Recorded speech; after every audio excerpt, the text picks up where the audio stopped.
Ilmu tanpa amal itu gila. Amal tanpa ilmu itu sia-sia.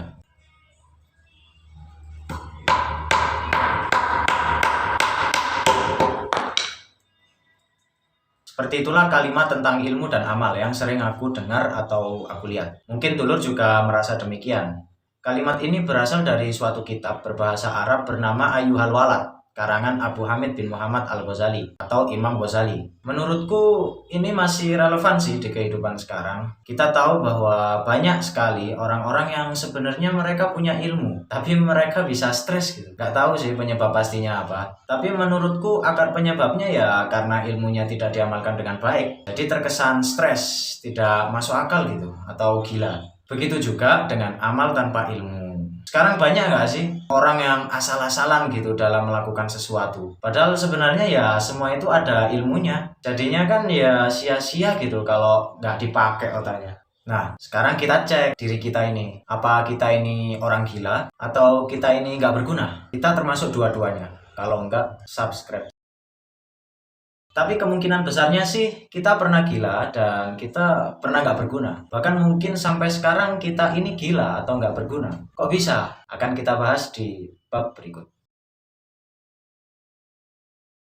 Ngomong-ngomong soal ilmu, mungkin dulur sudah tahu lah ya ilmu itu apa. Ilmu itu ya pengetahuan, ilmu itu ya yang kita pelajari di sekolah dan sebagainya.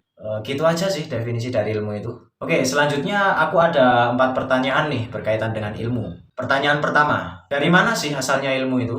Kalau pertanyaannya seumum itu ya sudah pasti jawabannya. Dari mana-mana. Karena ilmu itu ada banyak macam kan ya? Ada ilmu hitung, ilmu tulis, ilmu kesehatan, dan lain sebagainya. Jadi ilmu itu nggak punya asal yang tunggal. Sepakat ya?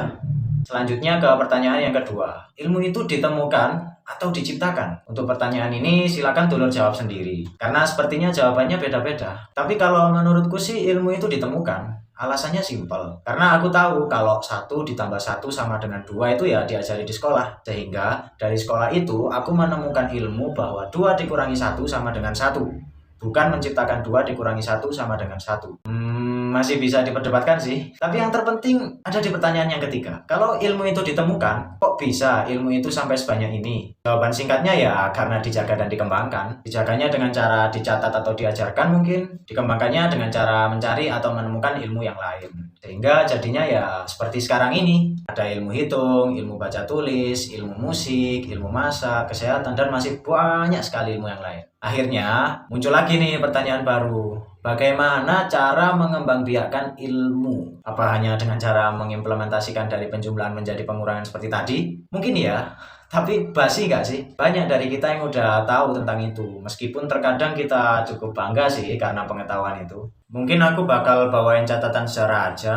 Barangkali setelah tahu catatan-catatan tersebut akan ada pandangan untuk mengembangkan suatu ilmu itu gimana. Pertama ada peradaban Mesopotamia yang menemukan sistem numerasi seksogesimal, menemukan sistem 7 hari. Selain itu mereka juga udah mengenal atau mendiagnosis penyakit. Mereka juga punya sistem baca tulis menggunakan aksara Paku.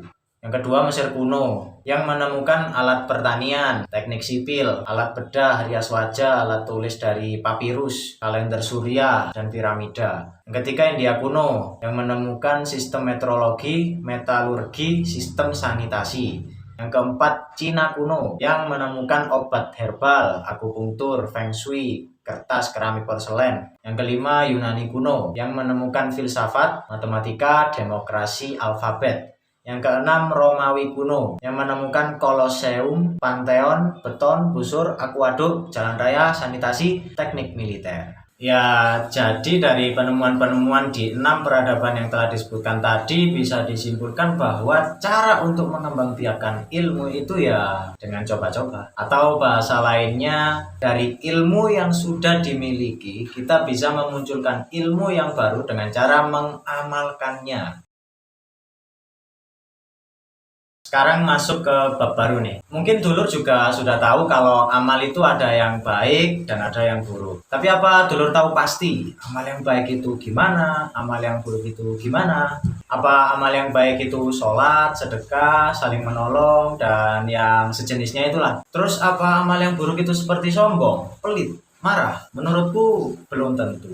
Karena ya masih banyak konteks yang menggantunginya. Lah terus gimana? Yang paling tahu mengenai baik buruknya amal kita itu ya Tuhan. Tapi aku ada cara tersendiri sih untuk mengetahui baik buruknya amal kita itu gimana. Yaitu dengan cara melihat bagaimana efek dari amal kita. Ini pendapatku loh ya. Jadi yang biasanya bisa merasakan efek dari amal kita itu kan ya pertama diri kita, kemudian lingkungan sekitar kita seperti keluarga, tetangga, teman-teman, bahkan benda-benda. Dan mungkin lingkungan di luar itu juga bisa merasakannya. Dari pihak-pihak tersebut, mungkin sekarang kita hanya cenderung ke diri kita saja atau lingkungan kita saja untuk menentukan bahwa amal kita ini baik, amal kita ini buruk. Padahal masih banyak loh pihak di luar itu yang mungkin juga merasakan efek dari amal kita. Contohnya ada orang di suatu desa yang mengadakan resepsi pernikahan di depan rumahnya yang di pinggir jalan. Resepsi pernikahan itu baik kan ya sebenarnya. Kemudian anggap saja tetangga-tetangganya juga senang karena ya ada makan-makan meskipun harus setor amplop. Perihal menutup sebagian jalan juga sudah dirasa lumrah oleh tradisi setempat. Tapi kira-kira pernah nggak sih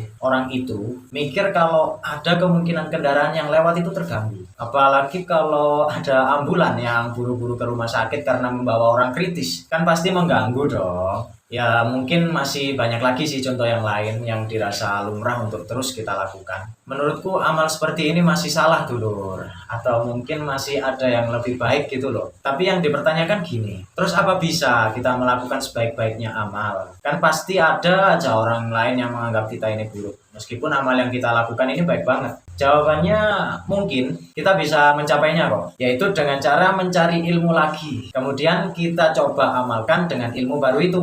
Istilah kerennya sinkronisasi ilmu dan amal.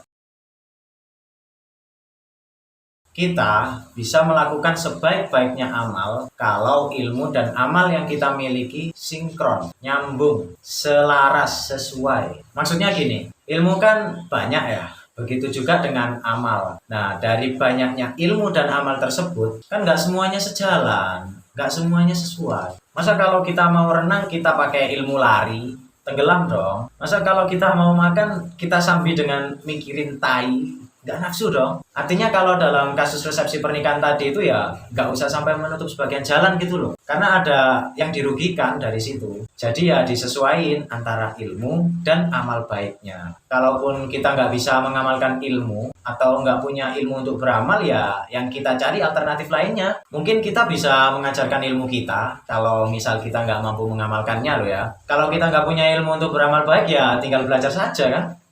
Ada satu cerita sejarah lagi nih.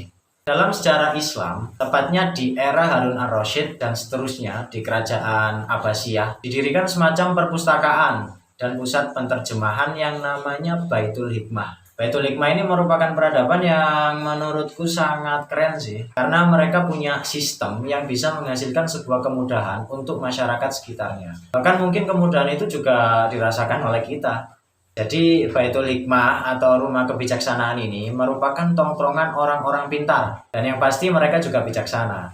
Sistem yang ada di Baitul Hikmah itu berupa gerakan. Jadi mereka yang ada di sana itu menerjemahkan berbagai buku sains, menerjemahkan berbagai buku filsafat dari berbagai bahasa menjadi bahasa Arab. Supaya apa? Supaya semua ilmu itu bisa dengan mudah dikuasai oleh masyarakat. Mereka itu semangat banget dalam mencari kebenaran. Gak ada gengsi gitu kalau kebenaran itu ditemukan oleh orang asing. Nah, berkat sistem inilah yang menjadikan belajar itu mudah. Dan akhirnya muncullah berbagai macam ilmuwan terkenal pada masa itu. Diwariskan terus secara turun-temurun sampai ke guru kita dan sampai ke kita. Rahasia dari peradaban ini cuma satu. Ya yang tadi itu, mereka semangat sekali mencari kebenaran. Mereka nggak beda-bedain siapa yang menemukan kebenaran itu. Ya kalau kita cari tahu lagi sebenarnya di Baitul Hikmah itu nggak hanya orang Arab aja, nggak hanya orang Islam aja, ada macam-macam. Tapi mereka merangkul semua perbedaan itu. Dan akhirnya ya mereka menghasilkan peradaban sekeren itu.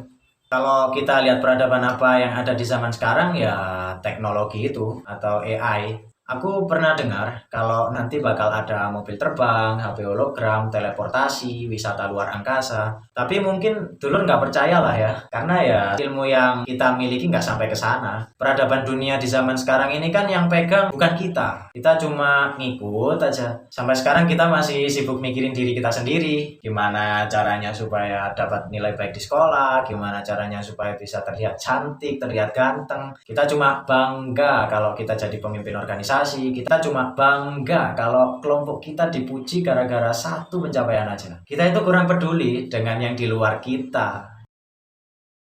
Jadi mungkin salah satu upaya yang bisa kita lakukan supaya kita bisa menghasilkan suatu peradaban ya seperti semangat orang-orang Baitul Hikmah tadi. Yang perlu kita cari adalah sebuah kebenaran, bukan siapa yang benar. Yang perlu kita pedulikan bukan cuma diri kita sendiri aja, yang lain juga. Gak perlu gengsi, gak perlu takut dalam beramal. Kalau benar ya benar, kalau salah ya salah. Terus terbuka buat sama-sama belajar, meskipun usia, suku, dan agamanya beda. Supaya kita ini lebih kaya akan sudut pandang atau wawasan. Optimis, semoga kita menjadi lebih bijaksana dan bukan termasuk orang gila ataupun orang gak berguna. Sekian, terima kasih.